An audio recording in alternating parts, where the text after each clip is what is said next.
Hi, this is Andrew Aversa with Impact Soundworks, and today we are going to be talking about spooky sounds.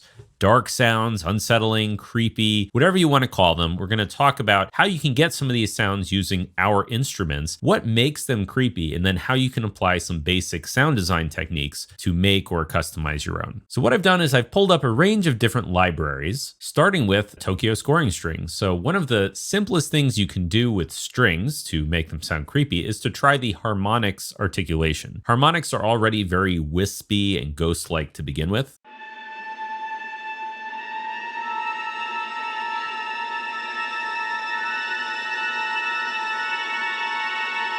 So pretty much the more notes you hold, the more ominous and tense it gets. Now, of course, you've probably heard tremolo strings, right?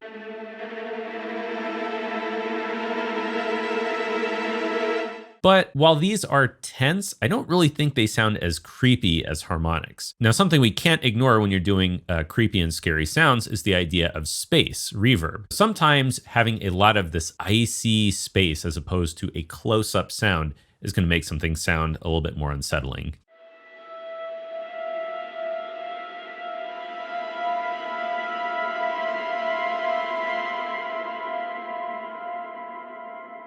We can hear it continues to decay.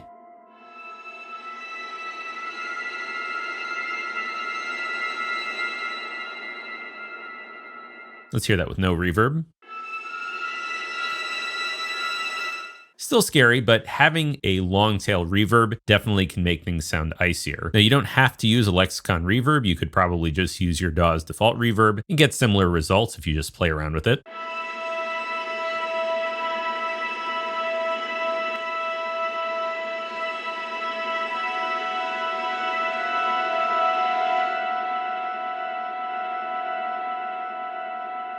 There we go. Nice and icy.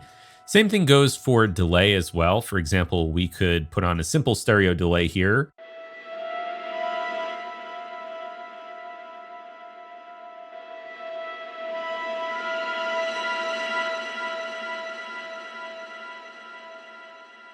Let's play with this a little bit more.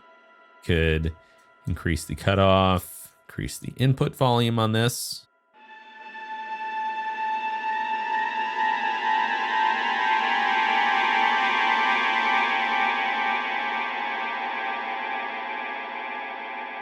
Very nice, right? So string harmonics, great effective way to get a sort of spooky textural soundscape. Of course, you could just use a soundscape that we've created. For example, in both our Charisma and Allure libraries, in the singles patches, we have various atmospheres and playable textures.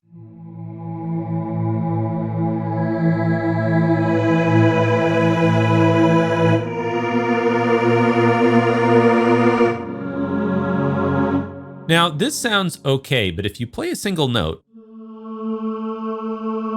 it does have a little bit of this ghostly choir kind of feel, which is fine. So if you play clusters or low notes, it's going to sound, a little bit scary.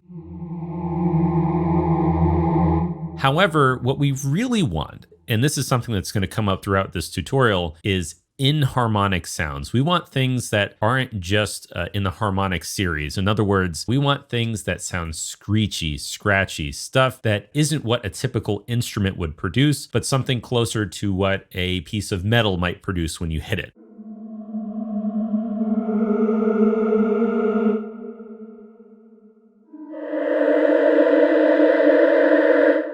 Sounds pretty good. Let's try a few different ones.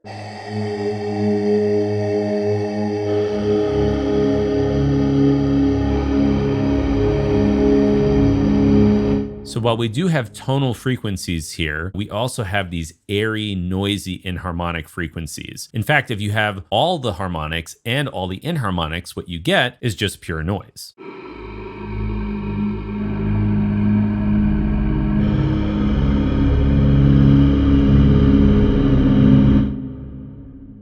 We can check out our library Celestia. It's an oldie but goodie. We do plan on updating it at some point. For example, I'm in the textures folder here.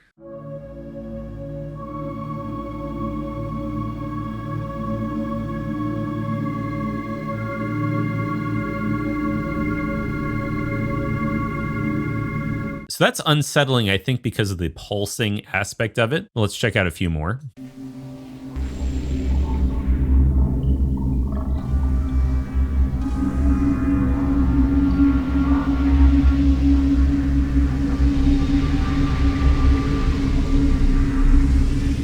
Notice how the less pitch we have, really the more unsettling it becomes. Just to switch to a real synth, for example, let's look at a simple sine wave. This is as simple as you can get. It's just a fundamental pitch. And we can play clusters, right? But in my opinion, it's never really going to sound scary because there's no noise element. You can hear these pitches clearly and cleanly. So let's try adding some harmonics. In Zebra, you can do that in this Spectra editor down here. So for example, what happens when we add the next harmonic? Sort of sounds like an organ. Okay, not particularly creepy.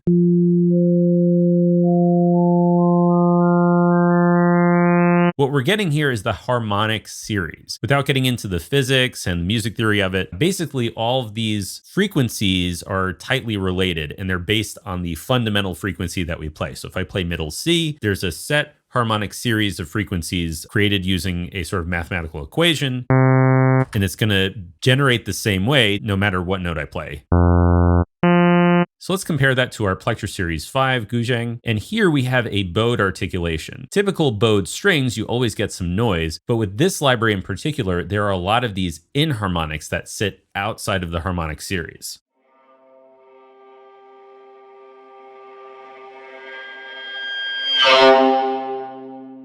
So you've got some harmonics and some inharmonics.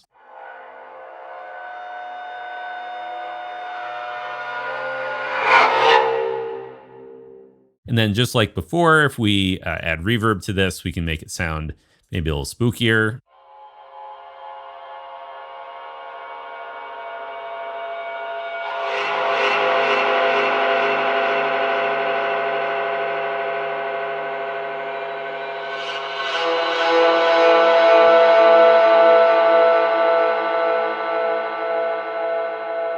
It depends on where the performer played, how she bowed each individual string.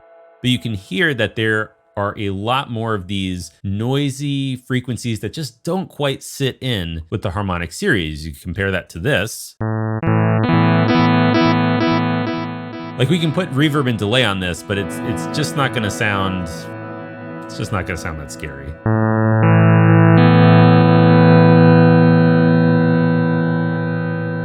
But let's take a different approach. Let's instead take a sound like a sine wave or a simple harmonic series, maybe something like this.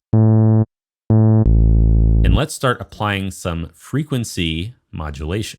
When you use frequency modulation, again, this is like a masterclass level topic where we can't possibly go into everything, but it becomes very, very easy to create inharmonic sounds. In fact, a great way to describe FM synthesis is that for every one good, pleasant sound you make, there's like 9 million horrible, screechy sounds you can make, which actually lends itself really well to creepy, textural, scary sounds. Now, by default, if we just have a simple FM oscillator with a pure sine, and we turn up the FM, so this can get pretty intense.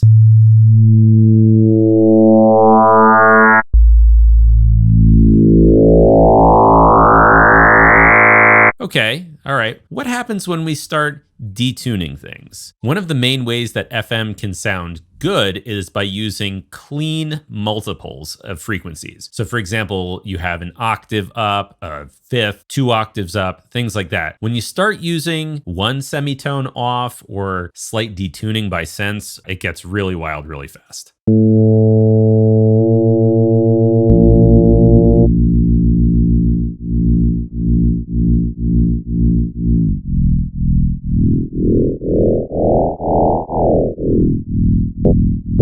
And keep in mind, this is just with a sine wave, right? This is a sine wave going into another sine wave. We can definitely make this sound much more wild.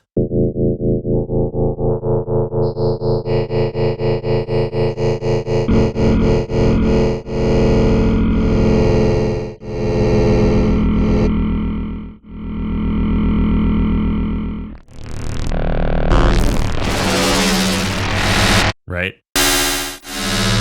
This isn't an FM synthesis tutorial, by the way, but this is just to show that when you have something that can create these frequencies, these inharmonics, you can immediately start getting otherworldly, harsh, just plain old scary sounds.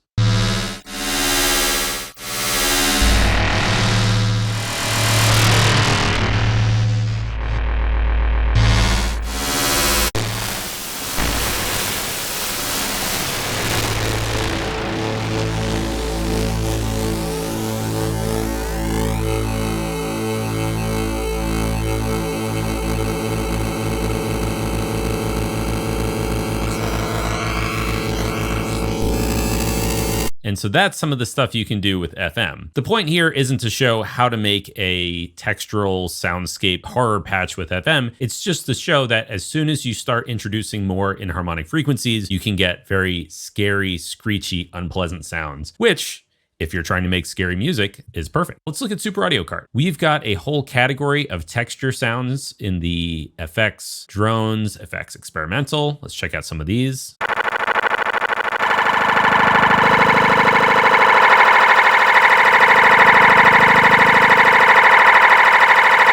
If you check out the keyboard, very rapid pulsating sounds can sound a little scary. If we turn off the arpeggiator, what we're gonna hear is, it's not gonna be particularly scary, right? Yeah, so not so much there. If we have it pulsating, yes.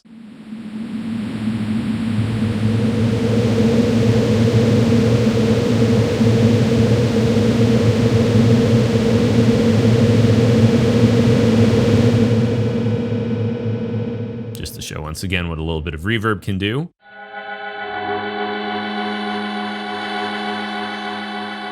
Now this one is a great example because gongs and cymbals, which this patch uses as part of the setup, gongs and cymbals are very inharmonic, so they can create these excellent soundscapes really easily.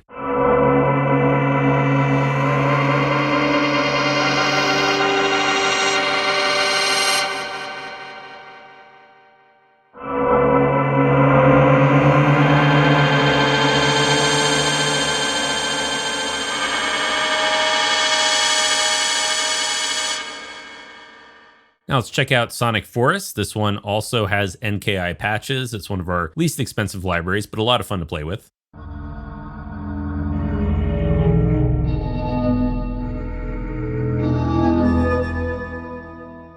That is a more straightforward sound. Let's see if we can get some more wild and spooky ones. Oh, there we go.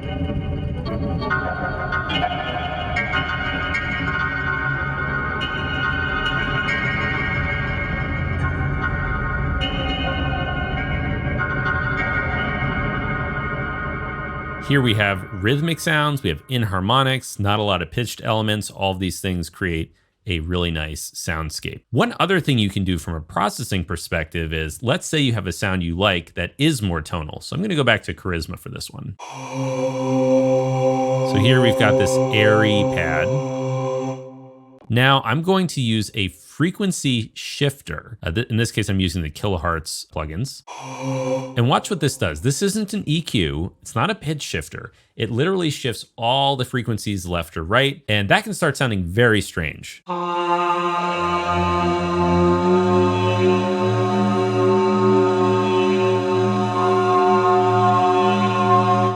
Hear that? And that's just playing octaves.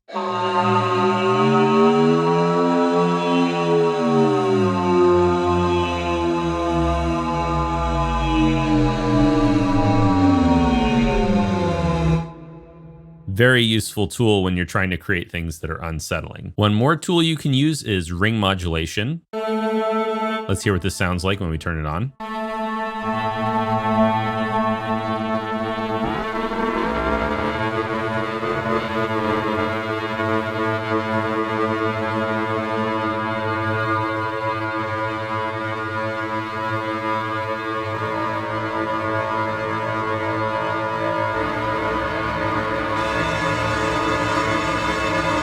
You can really create some interesting soundscapes that almost sound distorted, but we're actually not using any distortion. In fact, one reason why I haven't been using distortion at all is because it's almost too easy. Like, you can make anything sound distorted just by throwing an amp on it or a simple distortion effect. And I think it's very easy to overdo it. Like, for example, when I have this frequency shifting effect or the ring mod effect, here's with nothing on, or both.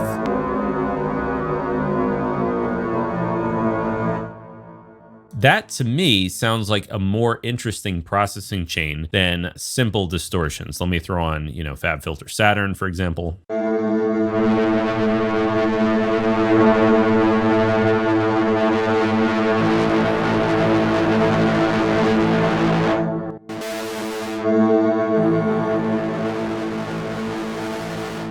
Like, you can drive any sound you want, and distortion certainly does add harmonics, but I think it doesn't always sound scary. It's just too easy to make it sound like just distortion that sort of blends into anything else. In other words, you really don't want to overdo that. I think it's a lot more interesting to use frequency shifting, ring mod, FM, stuff like that. So I hope this has given you some inspiration for how you can use either some of our libraries or your own synths and your own sounds and process them to create your own creepy textures and soundscapes. All right, this has been Andrew Aversa, and I will see you in the next one.